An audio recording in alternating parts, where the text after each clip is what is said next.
Binati ko mga igsuon, hinigugma ko mga parokyano, mga lubukanon, kitang tanan nga naningba karon, bisag gihulga kita sa dili kaayo init nga panahon, sanglit uwan-uwan karong buntag, tugnaw, unya ga taligsik o galindahaw.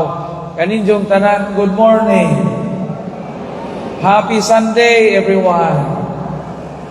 Unya atong tibayaon atong mga sakop sa Alegria Farmers Association, ni sila kadaghan sila uban sa ilang nindot kayo nga t-shirt no, very green, unya agricultural kaayo. Salamat sa inyong pagsimba. Happy anniversary ato sila katagan sa masipang pagpak ang taga Alegria Farmers Association. Congratulations. More power o padayon sa pagpaningkamot, sa pagtikad sa kinaiyahan o pagpahimo sa grasya sa yuta gikan sa kahitasan. Duha ka bahin ning akong wali, di ko taas og wali ron kay birthday ko Father Josong. Ang iso na tong pari magmisa po mi dito sa Bagong Bayan sa ilahang balay, ika-75th birthday ni Father Joe Sumampong karong adlaw. Unang bahin, nakadawat kita sa pastoral letter gikan sa atong diocesan administrator, Father Gerardo Sapo Jr. Nagpahinumdom nato, labi na sa mga ginikanan, mga maestro, maestra, o mga kabatanunan sa paghatag og dili sa spirit o sa diwa sa EDSA People Power Revolution. Nga magasaulog kita karong simanaha, Pebrero 25. Okay? Unya giingon dinhi mo basa lang ko pipila ka linya ang labing importante dinhi ingon dinhi. Ingon si Father Sako, mapausanon akong nagahangyo sa mga ginikanan, mga magtutudlo o sa bagang katilingban, tudloi ang atong kabatanunan sa pagtugkad sa kahulugan sa EDSA, isip buhing kaakuhan. Ang EDSA nag-awhag sa tanan sa pagpuyo nga may integridad, kaisog o kaluoy, ingon man usaw sa pagatiman sa kabus ug mahuyang. Ang pagtuo o paghigugma sa nasod, kinahanglan og konkretong lihok. Ang gugma sa yutang natawhan, mapakita usab unta diha sa atong inadlaw-adlaw nga kaakuhan. Sa umaabot Pebrero 25 atong sa ulugon kining maong anibersaryo sa People Power, o ang EDSA dili lamang sa katipid sa kasaysayan, kundi kini usa ka saksi sa pagtuo, kaisog ug gugma alang sa hustisya. Sa daghang mga kabatanunan karon kini usa ka gipasapasang istorya lamang. Wala nila makita ang kadaghan sa katawhan nga nidungo ug midugo sa pinaagi sa ilang mga pag-ampo, ni mabati ang paglaong panaghiusa nga nagahugpong sa tibuok nasod. So parents, kamo mga ginikanan, labi na kita nga nagkaabot sa EDSA People Power, gawhag si Monsignor Father Jingboy Sako, atong diocesan administrator, nga di unta ni nato kalimtan. Di nato kalimtan ang diwa sa EDSA. Kaya mga kabatanunan karon dali nang makalimot sa paningkamot sa atong mga katiguangan. Giunsa nila, giunsa ninyo kay nakaabot pa man mo pagpaningkamot nga mabalik ang demokrasya o kalinaw sa naso. Sa Ebanghelyo ug mga pagbasa karon, kung nakabantay kita sa mga pagbasa karon, usara joy gihisgutan ang first reading, ang second reading ug ang Ebanghelyo. Gihisgot kini sa tentasyon o pagsulay sa yawa. Kabantay mo klaro kay sa first reading.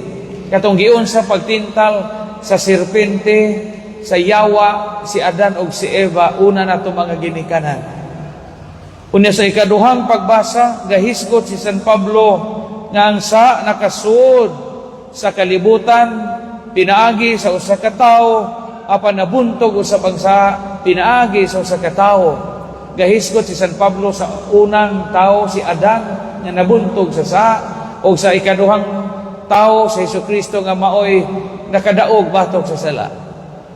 O sa Ebanghelyo karon, gahisgot kini sa pagsulay nga nagian sa itong Ginoong Jesucristo, nga gihatag kaniya sa yawa. Gitintal ang Ginoong Jesucristo. Gusto kong matiman-an ninyo ni mga igsuon, kini akong ipambit nga insights karong adlaw. aron makapamalandong pata sa atong tagsa-tagsa ka kinabuhi. Tulo ka mga paborito nga trabaho, na ito ka mga tulo ka mga paboritong trabaho ang yawa diha sa iyang atong kinabuhi o sa kalibutan. At man ini ha, kay mao ni atong pamalandong karon ninimong adlaw nga Domingo. Primero gyud, ang yawa ganahan modool nato. The devil always loves to approach us. Kabantay mo sa unang pagbasa, hingdool ang yawa nga to ni Eva. Karon po, si Jesus dito sa kamingawan, ga puasa sa 40 ka adlaw, wa siya mukaon o wa mo inom, hingdool po ang yawa. The devil loves always to approach us. Muna'y paboritong trabaho giyawa, muduol. Duolon sa kanunay ang sa yawa. Kaya mauna iyang ganahan. Tanawan ng mga taong sige duol ninyo ha, basig yawan on nagtinguhan. Magbantay dyan mo. Kaya paborito dyan trabaho sa yawa nga muduol na to. Kanunay ning yawa makakitag paagi nga makaduol na to. In whatever means. Kamo mga minyo, magbantay mo. Kaya daghang mo duol ninyo, labi na kamo mga gwapa. O kamo mga gwapo nga murag bisag minjo na magpadagadaga, bisag minjo na magpaulitaw-ulitaw. Magbantay mo, kaya daghang mo duol ninyo. Daghang mo duol ninyo. Muduol sa kanunay ng mga yawanon. Muduol. Ang uban, mangitag paagi nga magkaduol nimo, pinaagi sa communication. Pari o madri daghang muduol. Daghang mga yawanon nga muduol. Pader, lami lagi kag tupi. Bago lagi kag haircut, pader. Iskaya ni mo bagong tupi, pader. O lami ikap-ikapon. Ang pare ito pag magpahirka. Bantay, daghang mo duol na to. Na daghang mo duol na to, nga dili maayog tinguha. Okay rag mo duol og magpamisa. Okay rag mo duol muhatag donasyon o pader para sa kuraw sa simbahan. Piligro nga mo duol sa pare o sa madre nga lain og tinguha. Labi na diyong mga diyong panjo, gai kong panjo pa rin, kana nagamit niya mong usang adlaw, peligro dyan na kaanso. Una'y paborito nga buhat o yawa, ang pagsigig duol. Kung magbantay ta, kay daghang mo duol nato, nga dili maadjog tinguha. Naay mga silingan nga mo duol nato, aron mayawa tag-apil sa ilang kinabuhi. Ang namin itong mga silingan na ito, kada adlaw makahatod na itong istorya, mga kita po, makaingon na po sila, sila'y makaingon nga, imbis ita mag-apil-apil sa mga chismis, sa mga lutang istorya, ita makaingon nga magagamag istorya, na apil na hinupunta ka, piskay magupon na istoryahan, yung kinabuhi nga di ato. Hago mo po na mga istorya, tas itong kaugali yung kinabuhi. Pero kung mga istorya, ta kinabuhi nga di ato, marag piskay. Lamian ta. Dito ka hunahuna o tingkaon na. Diba? Dito ka kabantay mo, anak, namang libah ta. Dito ka hunahuna o tingkaon naman di ay. Tungod sa kalami. Kung magbantay ta kay, mo duol na to, nga makayawa og apil na to.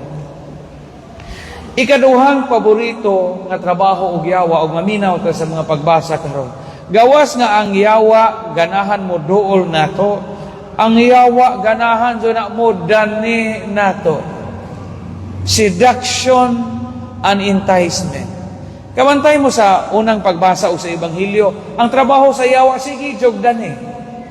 Ingon ang yawa ni iba, tuo mo, kaon mo anang bunga, tuo mo, gidili na sa Dios, kaon, kay mo kaon mo ana, makakita mo sa tanang kamatuuran, kaon mo ana, tuo, adyo katuo, adyo sunda nga di mo kaon. Nya karon sa Ebanghelyo kato sa Jesus giingnan og ikaw anak sa Dios gamang paning mga bato. Gidani si Jesus kay gigutom mo na Ginoo. Nya gidana po siya dito sa kampanaryo tingali to sa templo Niya kay anak magaginoo, ambak. Anak ko gaginoo, sawon lagi kag anghel, ambak. Pag ikatuo, giingnan, luhod. Luhod, kay muluhod kan haw, imo na ning tanan. Kusog sumangdani ning yawa. Paborito nga buhat sa yawa ning danihon ta. Mao bitaw nang gitawag ang yawa og maninintal. Magbantay ta kay daghang mga tawo nga modani nato. Kamo mga retired, namo mo'y mga pensyon. Nya usahay daghang modani ninyo. Labi na kamong bago padong mo retire. Mari mag-invest ta mari. Kanay mong lamsa mari ako'y daan ang kwartaha. Kay mudaghan lagi na. Ato nang i-double or triple your money. Aron malipay ka magbanig nagkakwarta sa imong katigwangon mari. Bantay mo ana, kay basig danira na. Nay biyodong galaway-laway. Unya mo yun, bijain na imong bana sa may tigpujo imong bana ngon sa mo may trabaho. Ako may kujugi kay dako kog pensyon kay retired kong Navy sa Amerika, retired ko sa ipadiha, kitay mag-uban aron malipay ka kanunay ug mamatay kataliwa sa kamay. Daghang mangdani nato. Pagbantay mo sa kalibutan kay daghang modani nato. Trabaho yawa kanunay na danihon ta. Sabi tigpujo ni mo anang bay. Ato ta, kujog ta. Tuo maka, ayaw panangid sa imong mama, ayaw panangid sa imong papa. Banding-banding ta. Maoro ba na'y kasagaran mga batanon? Banding-banding ta.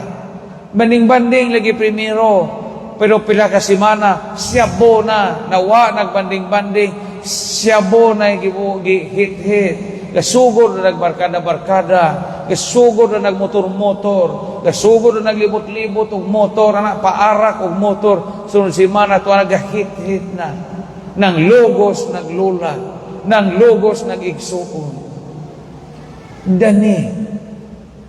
Magbantay ta ning mga tao nga kusog mangdani nga mo'y makayawa nato.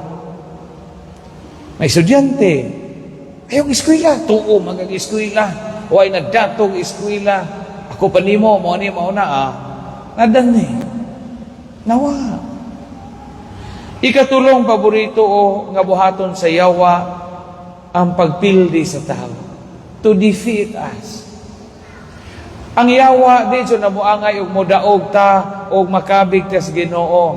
Kaya ang paborito nga buhat og yawa, mapildi siya ta. Pildihon siya ta. Maunay tuyo og yawa. Wadya mo yawa nga gahuna-huna alang sa atong kaayuhan. Ang yawa kanunay siya gahuna-huna sa atong kapildihan, atong kaparutan o kaalautan. So malipay ang yawa o mabungkag imong kamindoon. Malipay ang yawa o mogawas si padapan niya sa pagkapari. Malipay ang yawa o muundang mo pagkaliminister o pagkakwaher. Una di na mo manimba kay gikapoy na mo anang sigig anha sa simbahan. Malipay ang yawa ana. Malipay ang yawa o mangawat mo kay easy money. Malipay si Satanas o di na mo mutuman sa inyong mga gibuhaton. Malipay ang yawa o di na mo magtarog, paninda, manikas na mo sa inyong tindahan. Kalipay na sa yawa. Kaya ang kalipay sa yawa kanang pildihon ta, pildihon ang kaayo o maladyo tagikan sa Ginoo. Unay kalipay o yawa. Malipay ang yawa o maghuna-huna kag maot. Malipay ang yawa o maghuna-huna kag maot, di na kamusalig nga napay paglaom imong kinabuhi. Labaw ng malipay ang yawa o magkuha kag pisi, ibangan sa imong liog o na hikot at punuag ng ka.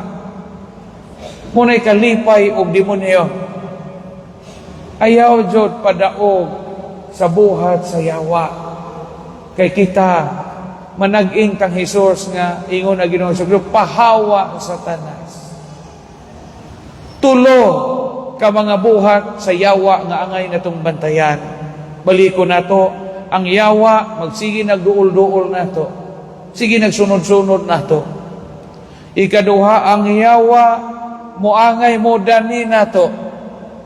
Pagbantay mo sa mga tao nga kusog mangdani. Ikatulo, ang yawa mo pildi nato. Muduol, mudani, ug mo pildi. Bantayin na. Ug na gani mga tao nga magsigig duol, sigig dani, o nagaw na huna sa itong kadautan, dagan, kay iyawa na. Ha? Managing kang Hesus nga nagmadaugon sa tentasyon o sa tintal sa yawa, diha sa iyahang pagka Dios o pagkatao. Daigo ng Dios, taga natin siya sa kamasipang pakpak.